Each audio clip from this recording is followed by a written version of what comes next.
Welcome to Lead Follow, a podcast for pastors and leaders, hosted by MCUSA Executive Director Glenn Guyton. Join Glenn as he talks to folks across the denomination to help equip today's leaders who are leading while following Jesus. Hello, I'm Glenn Guyton, and during this season of Lead Follow, we'll be exploring ways to engage with youth and young adults, from Gen Alpha to Gen Z. Today, I am pleased to welcome Alicia Manning, who will be discussing welcoming youth in all aspects of church life. Alicia Manning is a member of C3 Church in Hampton, Virginia. She's an educator, minister, caretaker, and entrepreneur. Whew, that's a lot.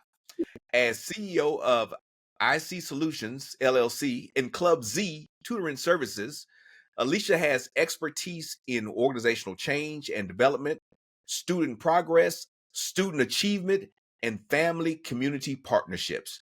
Alicia and her husband, Sean Manning, have served as foster parents for traumatized children with therapeutic needs for more than a decade.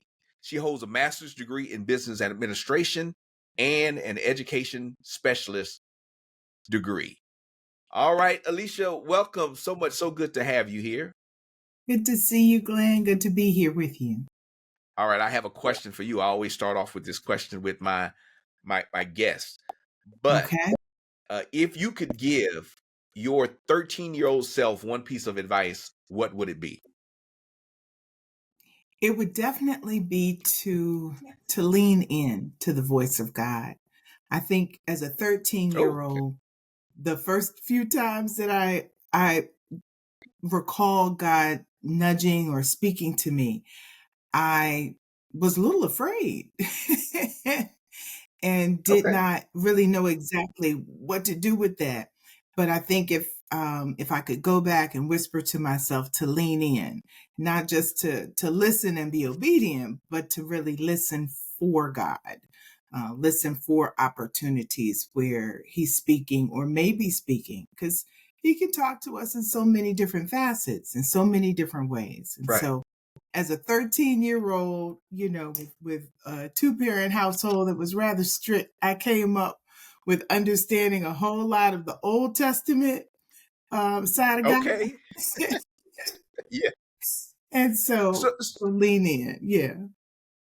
So do you think your parents kind of scared you then? Like you were like, oh Lord, I don't want to make a mistake, or what was it? Where did the fear come from? I think it was a healthy fear. That's the beginning of wisdom. It's the beginning of wisdom. But I don't. I think at that time I didn't have a personal relationship with God for myself. It wasn't really for me until I went off to college that I started to cultivate that personal relationship. Being away from mom and dad and away from grandma, you can't just rest assured and ride on your family's relationship with God. You have to get to know Him for yourself. Now, do you think that's just a normal process for all of us that we all kind of go through as kids? That I was raised in church too, kids that were raised in church and then kind of get thrust out in the world. Do you think that's just kind of normal how it works? I don't know if it's normal per se, but it was definitely my experience. And I think sometimes for those of us who were raised in churches or raised in congregations, it's very easy to get acclimated and to get used to, knowing God through other people and knowing God through family and the community that you have, especially if you don't have any major challenges. But if you keep on living, life happens. Life happens. And at some point, you will need to know Him for yourself. And so for me, more of those experiences happened as I ventured off for my first real time away from home, going to college. And so it was like, okay, all right, we have to have a talk, God. Now I know your voice and I know I'm going to listen.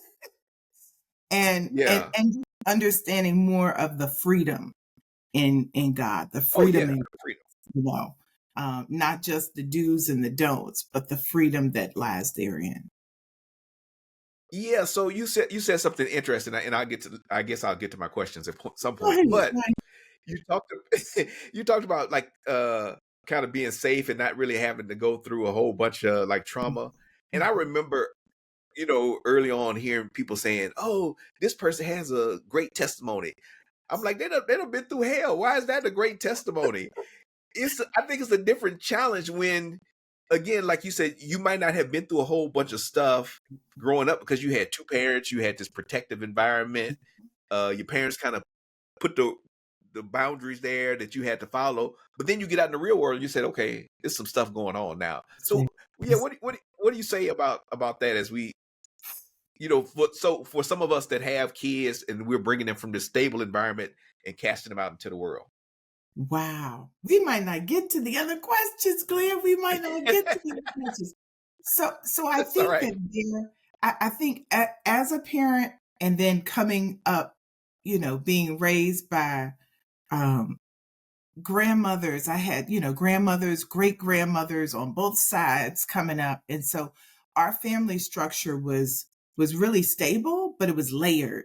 Yeah. And so in that way, my family and community created a really good Yeah. bubble, if you will. But it was so protected Yeah. and there was so much safety in it that there were some Yeah. opportunities that I think would have been best for me to have, where maybe I had Yeah. to do more self-directed things, and where my parents began to kind of push me a little bit out of my comfort zone, a little bit out of Hmm. the nest in terms of making some decisions before I was in a point where I had to make them and I had to get them right. I needed to get them right the Yeah. first time without the cost of time or expense associated with making them incorrectly. And so Yeah. I think sometimes as parents, we get so acclimated to thinking about our sweethearts as always Okay. being little and young, and us making the decision for them and not really ensuring that Uh-huh. they cultivate the practice, the critical thinking skills, the Okay. process thinking, thinking, problem solving, trying this out, seeing that it doesn't work, and having the Okay. safety net within the family structure, within the community to fall, dust yourself off, get on back up, try it again, but to get that practice before you Uh-huh. leave the house, right? To get that practice, Okay. to know that even if you make the decision and it doesn't pan out the way that you anticipated, it's okay. Like that Yeah. won't be the first time that you've kind of fallen or lost your way or whatever. You've done that and you know how to push past it. You have the tenacity, the wherewithal to Yeah. not lose all your marbles and fall to pieces and whatnot. You can get up and go. And so Yeah. I think my parents were really diligent, especially about wanting us to just do well, that Yeah. we were in a really great bubble, Yeah. and there were a lot of do's and don'ts. There were a lot of do's and Uh-huh. don'ts. And so by the time we got ready to go to college, I know for my brother and I, it was like, ooh, it was a lot Oh, wow. of freedom all at once and a Yeah. lot of choices and decisions that you knew what you should do, but you Yeah. also I didn't have as much practice as I The wish I practice. had making decisions Yeah. for myself without having my mother make them or my father making them, but me making the decision and going through the process of really, determining, is this the best decision for me? And if so, Mm. why or why not? Wow, that's some good stuff. We can spend a whole We day could. on that topic. So just for full disclosure, I Mhm. know Alicia very well. We started at the same church, so C3 in Hampton, Virginia. So I was a youth pastor there for a number of years. So I'm really excited about this time and to Me hear what's too. on Alicia's mind. But I think you give a good segue. So you talk about this bubble, and we want to talk about church life. So how do we foster a sense of belonging and ownership within the congregation? So I Mhm. think this is kind of in line with that. Um, so I'll go ahead and ask the question. But what are some practical ways that churches can empower young people to actively participate in the decision making process, ministry leadership, and overall life and mission of the church? But I want to add a little piece of that. But Okay. to also practice, right? You talk about practice. So how do we how do we as a church facilitate some of that practice that you talked about so that they get the reps in before they're cast out into the world? I think there are a lot of different parts to that answer. And so to kind of unpack Okay. it, I would encourage first, we need to listen to youth. We really need to cultivate a relationship with them. And you can't have a Okay. relationship with people. You can't really get to know people without spending quality time with them. And quality time, sometimes as adults working with youth, we think about that quality time very differently. We think about that quality time sometimes where we've decided what the two will do, or we've decided what needs to be done, or what things are going to be discussed, as opposed to allowing it to be a bit more youth directed, a bit more of an Mm, opportunity for the young person to do the majority of the talking. And we mm. listen. And I mean, listen, not listen to judge or listen to critique or listen to find Yeah. fault with, but to listen to get to know our youth. And so I think Right. one of the preliminary steps is really being open and genuinely receptive to opportunities and seeking them out where we can get to know our young people. I spent some time with a teenager in our congregation who's actually transitioning there to your great state of Texas very Okay. soon. All right. I think she's even moving to San Antonio. I think she's coming to San All right. Well, Antonio. So tell her, look me up. I already have. Okay. All right. So, just in the quality time, she taught me a couple of things that I wouldn't have Mhm. known had I not spent time with her to understand a little bit more about what's important to her and what's on her mind. And so I think primarily we need to establish rapport and relationship with the youth in our congregation. And that Yeah. requires some time more than anything. Doesn't Mm. require often a whole lot of money or a whole lot of a Okay. budget or time Yeah. management and thinking through a whole bunch of detailed plans, but just making it a priority to spend time with our youth. So I would say that is first and foremost. Um, Additionally, having a mindset of youth development really helps. And so sometimes when we think about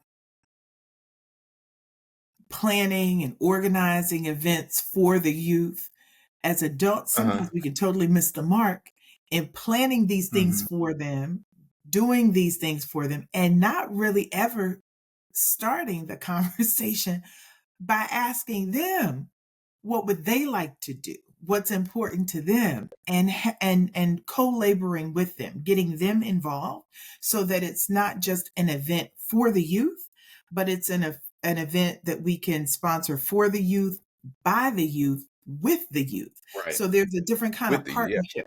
Yeah, when we think about youth development, we often think more of mentorship and coaching and co-laboring. It's really the Mm. opportunity to teach and to train, but it's also you being receptive as an adult to listen to and to ask for, to be very intentional about asking for the ideas and the thoughts that that young person brings to the table. Because sometimes, Glenn, we could learn a thing or two, and sometimes kids Yeah, have we could. Yeah. really, really great suggestions and ideas, but they may not yet have the confidence or the wherewithal or understanding the process and planning that we may know from experience. And so Right. together we can really come up with something that speaks a bit more directly to what's needed and that youth feel like they're really a part of. So we partner Yeah. with them. That comes across, it lands very differently than doing something for them and not taking the time to really involve them on the front end and make sure that what we have in mind is really what's most pertinent. Yeah. And so as you talked earlier on about like, Mhm. opportunity to practice and try some things out. I like what you came back to, this co-laboring. I do think often we try to do too much for kids. Like, it's a balance. We want to provide that safety net. We want to provide somewhat of a bubble, but we got to let them stick their head out of that bubble every now and then. And if we do it alongside of them, I think it has a couple of benefits that you mentioned. One is that we can help kids young adults know like the processes and systems and things like that, how these things work. But then they can also show us something. They can teach us something and allow us to see things in a new light. Like, why are y'all doing it that way? It makes no sense. Uh, I think that push pull is wonderful. I remember like when we had events for the young people at Calvary, they were always involved, right? They were in Yeah. the kitchen, they were serving Yeah. people, they were hosting. I think those things are really helpful because it wasn't just a bunch of adults doing everything. No, Yeah. the kids had to get actively involved in the success of whatever program we had. And it creates buy-in in a different kind of way. It number one, it Yeah. shows our youth that they're important. We value them, we need them. And when they understand that there's a little Hmm. bit of purpose associated with it's not just I'm showing up to church because mom and dad are going and I have to go with them. But they have, they can kind of orient that to how they are contributing to the service, how they're involved. It Yeah. creates a different kind of experience in terms of community.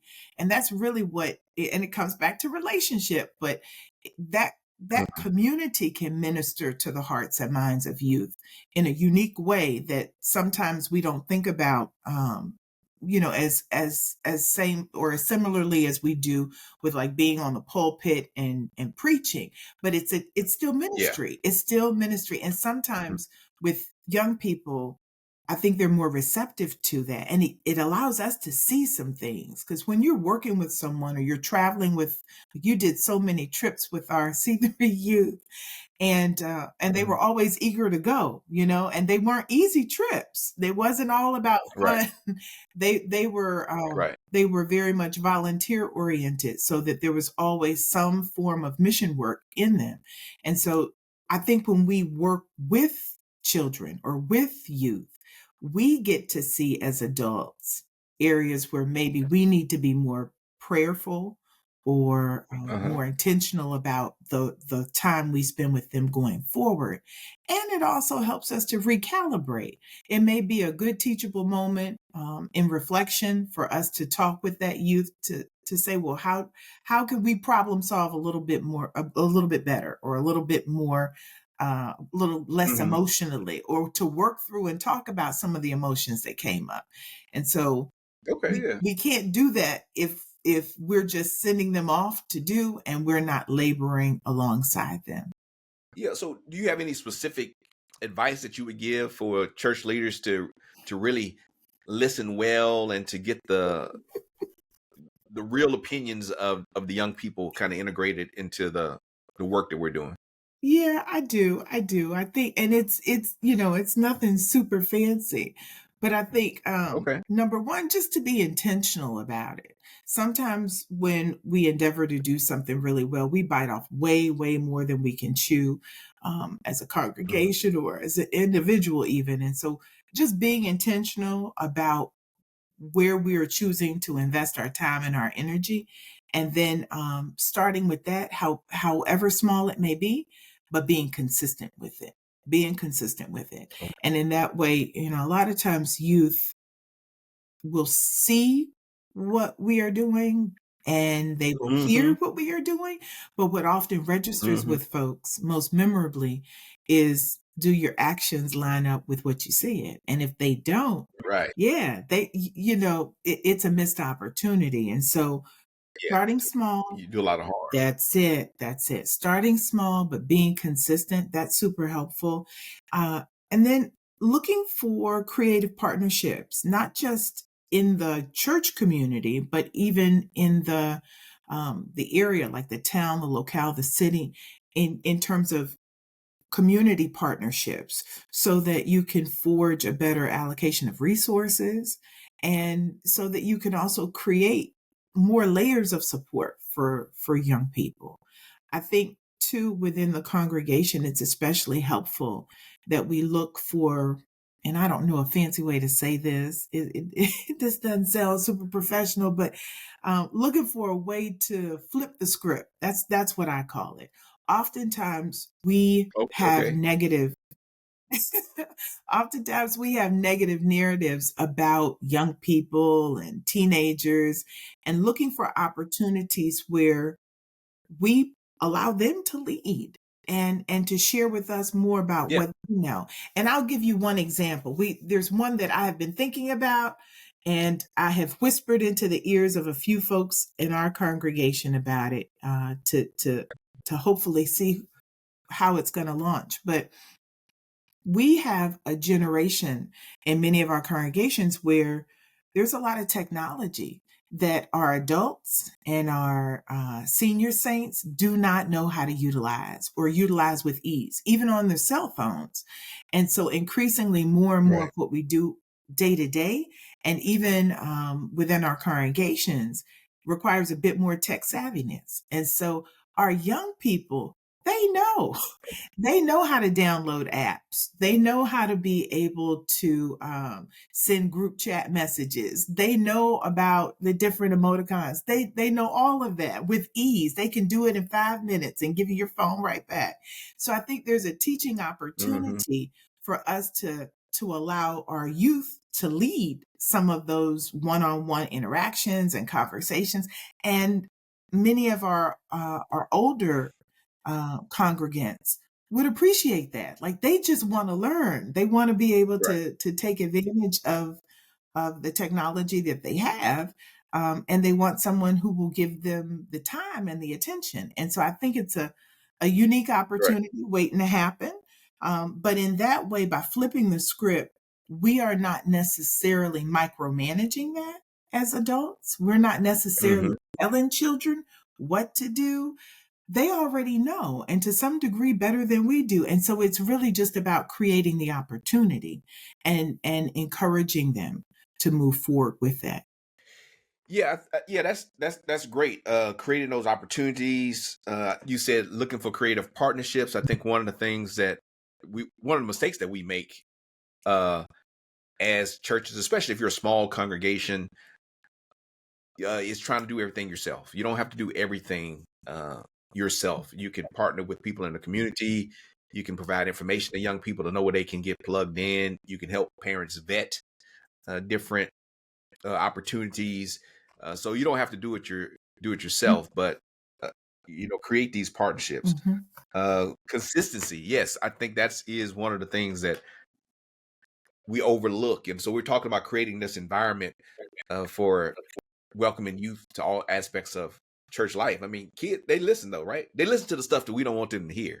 That's the thing. Like they hear the stuff that we hope that they don't hear, but they pay attention to that. How we're treating someone, if we're talking about other leaders behind their back, if we're creating this hostile uh, uh, culture where everybody's angry and mad at each other, that's what the kids are gonna think church is about. Why would I want to go there? All those people are hypocrites. They hate each other. They act like they don't want to be here. They don't respect leadership. They respect authority. They don't respect these other adults. But you want me to be a part of this organization because church is so great. Yeah, yeah. They are They very watch, right? They considerate. see. Mhm. They Yeah. really do. Okay. Well, we talked about a couple of things about listening to young people and giving them some opportunities to work and show their gifts in the church. But ultimately, I think we want to focus on discipleship. So, how can we create this culture of discipleship that really equips the young people for that next phase of life that you talked about Mhm. early on? Mhm. So I think that too goes back to the partnerships. We have opportunities to partner within the congregation and then within the community at large. And so as it pertains to partnering within the congregation, I don't think we need to overcomplicate it. It's really about looking Okay. for the areas that we already have operations or we already have things that are we're in the process of Hmm. doing in the congregation, and then finding out which youth are most interested in working in those different areas, and then partnering them with Yeah. a responsible adult who will help to coach, help to mentor, and train them in that arena. And I think from there, things can go, go even further. And one of the things that I've seen happen at C3 Hampton that's really been amazing is that some of these areas, instead of having youth participate as though they were like a second tier kind of person or not someone who had Yeah. the same ability or wherewithal to serve. They came on, our youth were trained just like our adult learners were trained, and in doing so, sometimes Yeah. now we have certain ministries that are predominantly supported by our youth. Most of our camera positions are operated by our youth, not our adults. And so I think it's been really advantageous to do it that way. It's definitely helped to create a deeper bench for people who know and understand and can Mhm. handle those different operations. But I think it's given our youth a greater realm of possibility and knowing that they have so many different things from which they can choose to participate in if they so desire. Um, More importantly, though, many of them have learned some real marketable skills, some skills that they can take with them and use not only Oh at the yeah. college level, but in the workforce. And I don't think that we often consider it that way, but they're learning real life Mm. teachable Yeah. skills that translate to earning potential once they're out of the school age. Man, that's great. Yeah, I think that's a good way to think about it. That we're creating disciples, people that can go out, and everyone's not going to be a pastor or Sunday school teacher or work in ministry, but we need Christian people in these other industries, areas of influence, and the church could be is the perfect proving ground for some of that. And so, I hear you saying that uh, you have ministries and you have things that are going on at the church, just plug in young That's people. it. They can handle it. That Yeah. it's not rocket science. They can handle it. So they can be the equivalent of whatever. They can help serve food. They can usher. They can do all these things. So just get the young people involved. Now, I don't know how many people listening to this podcast are Kirk Franklin fans, but I remember him telling stories about how he was 11 years old directing a choir, right? Now he's a Grammy award winning worldwide gospel artist, but somebody trust now 11 years old is still young to be directing stuff, but he had a gift, right? And the people at the church recognized that gift. He knew what he was supposed to do, and now again, his gift has taken him all over the world, and he's influenced people, regardless of what you think about his theology or anything like that. But uh, we can do the same thing in our churches. We can inspire young people. We can recognize their gifts, and we can get them working. Get them working. Put them to work. Don't just always have a separate thing for them, sending them off somewhere into oblivion where you never see them. No, they need to do this thing alongside you and be co co laborers. Yeah, co laborers in this work. Well, the Bible says for us to know those who labor amongst us. And so I think that we have a specific call and responsibility to do that, not only as it relates to our youth, but to one another. And when our youth see this and they experience it and the camaraderie and the closeness that comes from it, they want to then do the same thing. Once they understand how much we invest in them, it's pretty productive in generating the sense that they too want to be able to pour into others. And that's really what discipleship is. It's not this selfish thing that we hold and we reserve for this one that we like versus that one that we don't. But I think we demonstrate a very Christ-like attitude when we do it this way. Yeah. Yeah. That's good. Just one tip from me is make sure when you put them alongside that adult, make sure it's an adult that's trusted, that's proven, that has a Yes. good attitude. Don't put them Yes. with somebody that's gonna mess them up. Mm-mm, mm-mm. No, no, I wholeheartedly agree with that. And we want to make sure we do background checks and we, Yes, all yes, all the I's are dotted and T's are crossed in yes. advance of that, so that we are we are pouring like into like. Yeah, we want to make sure that we are improving. All right, I like that. Thank you, Glenn. All right, well, thank you. Yeah, thank you so much, Alicia, for your time. And just kind of on that note, Please check out our Safe Church resources in Mennonite Church USA. We have resources, tips.